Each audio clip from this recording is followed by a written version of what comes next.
Hey everyone, it's Stephanie and welcome back to my channel. So today I have the Finally Fall book tag, and it has been a minute since I have done one of these. So let's just jump in. I also realize this is totally late, but I'm just now to the point where I want to film again and have energy, so we're just gonna go with it. It's still fall for a little bit. It's fine. So question 1, in fall the air is crisp and clear. Name a book with a vivid setting. And for this one I chose The Bear and the Nightingale by Catherine Arden. This is set in a wilderness in northern Russia, and everything is just cold and snowy and almost fairy tale-esque and very atmospheric. And I could just feel the temperature of this setting as I was reading it.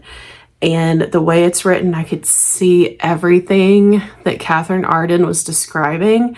And it was such a stunningly visual book for me. And it's so good. Number 2, nature is beautiful, but also dying. Name a book that is beautifully written, but also deals with a heavy topic like loss or grief.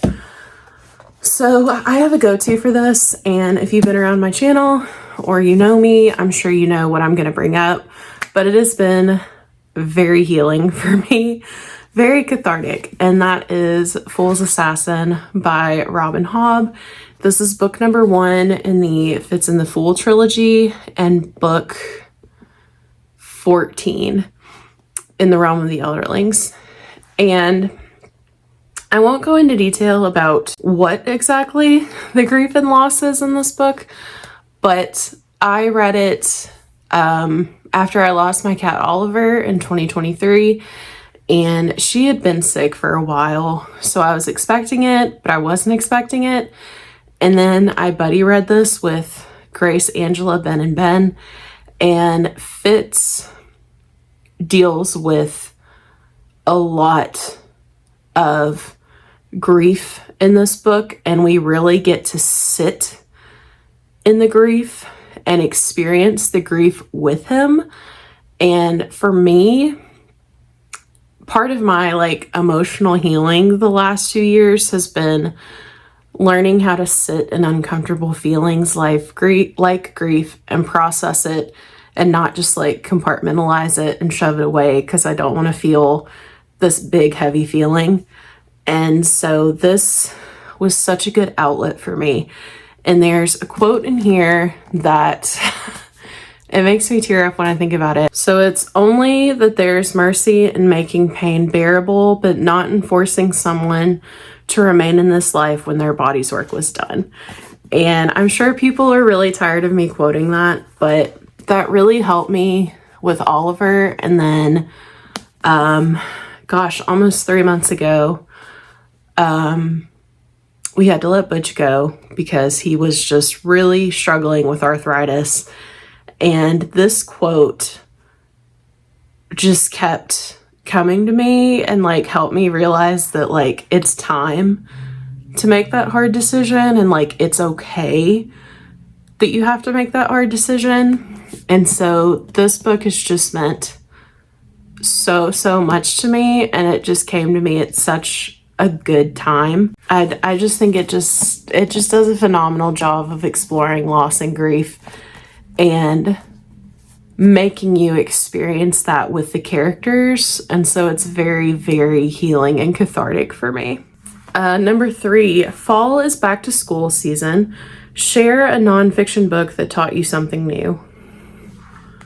Oh my gosh, what have I read this year that's nonfiction? This is so kind of cheesy, but this actually really did help me a lot. And I've just been kind of reading a section or two here and there and gleaning from it whatever I may.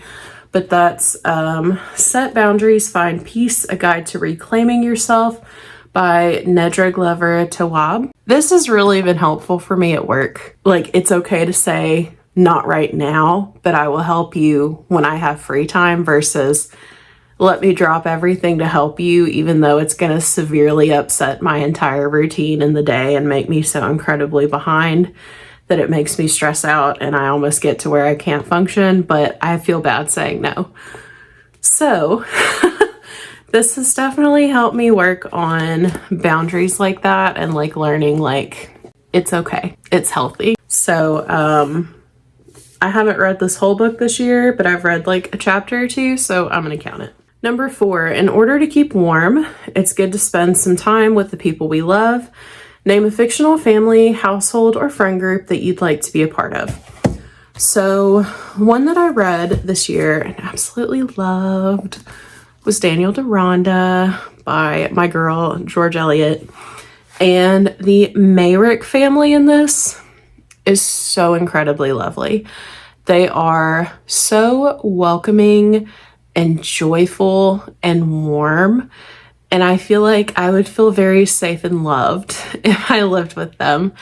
And my days would be filled with great, lively conversation and just being surrounded by so many wonderful people. So I would definitely have to pick the Mayricks. Number 5, the colorful leaves are piling up on the ground. Show us a pile of fall colored spines. So I cheated a little bit, but I'm gonna pick my Lord of the Rings and the Hobbit set. But I mean, are these all not just fall colors? Especially in Arkansas, we don't really get as much yellow and red. We get a lot of shades of brown, but this just screams fall to me. Number 6, fall is the perfect time for some storytelling by the fireside. Share a book wherein somebody is telling a story. And for that, I had to go with David Copperfield by Charles Dickens and its iconic opening line.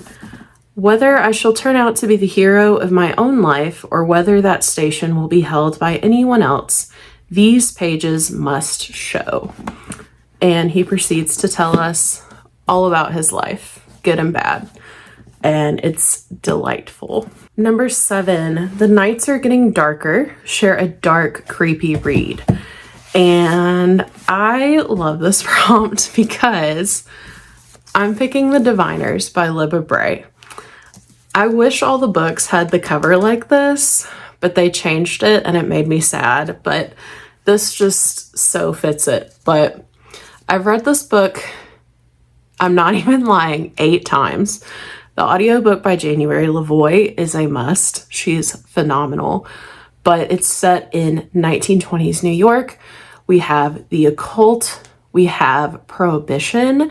We have all these amazing characters from all different racial, economic, political backgrounds. And there is a ghost that has come back and everything ties together. We have a place called the Museum of the Creepy Crawlies, and it is phenomenal. Phenomenal. I cannot recommend it enough. And the series does, like, every book does have creepy elements, but this one will forever be my favorite because it is just my go-to when I want eerie, atmospheric reads. But it isn't so scary that it keeps me up at night or gives me nightmares. It's anything with the occult is just fascinating to me, and this was just like the perfect storm of all these elements, and it will always be a 5-star read for me, and I cannot recommend it enough. Number 8, the days are getting colder. Name a short, heartwarming read that could warm up somebody's cold and rainy day. So I don't have a physical copy. I have it on my Kindle, but I'm going to recommend the Bonnie and Clyde series by Julianne Lindsay. She's my favorite cozy mystery author. Not all the books are set during autumn, but it's set in Bliss, Georgia. We follow Bonnie, and she is recently divorced, and she's starting over in her hometown with a second chance thrift store. And I love all the characters in this book. The town is so cozy. And even though it does have a murder mystery, obviously with cozy mysteries, murder is kind of a part of it, but the characters in the town are really what you read it for. Every book in that series I have just loved, and it's one of those that when I read it, it's something that I know is just cozy and easy, and I just feel right at home with the characters, and the author is just a lovely person anyway, and I just highly recommend it. And number 9, fall returns every year. Name an old favorite that you'd like to return to soon. And this will be my 3rd read of this book. Oh my gosh. And that is The Jasmine Throne by Tasha Suri. I meant to start this, I think, in September. And I've been in a reading slump, but this, number 1, the cover, I mean, it's just got fall colors on it. The magic system in this is amazing. The characters are amazing. The writing style's amazing. The setting, phenomenal. I'm very much looking forward to reading this. The last book, The Lotus Empire, I think comes out November 3rd in the US. So next week when I'm filming this. So I'm obviously not going to read this and The Only Ender Sword in time to get to the 3rd one on release day, but I'm very much looking forward to this. And even though it's, oh gosh, like 520-ish pages, it reads pretty quick and it's just so engaging. I highly recommend this one to you. So anyway, I'm not going to tag anyone specific. I think most people who are going to do this have already done it, but consider yourself tagged. Or if you'd like to answer some of the questions in the comments, please do so. If you'd like to leave an emoji, leave a leaf emoji down below. As always, if you like this video, make sure to give it a thumbs up and click the subscribe button if you'd like, and I will see you guys next time. Bye.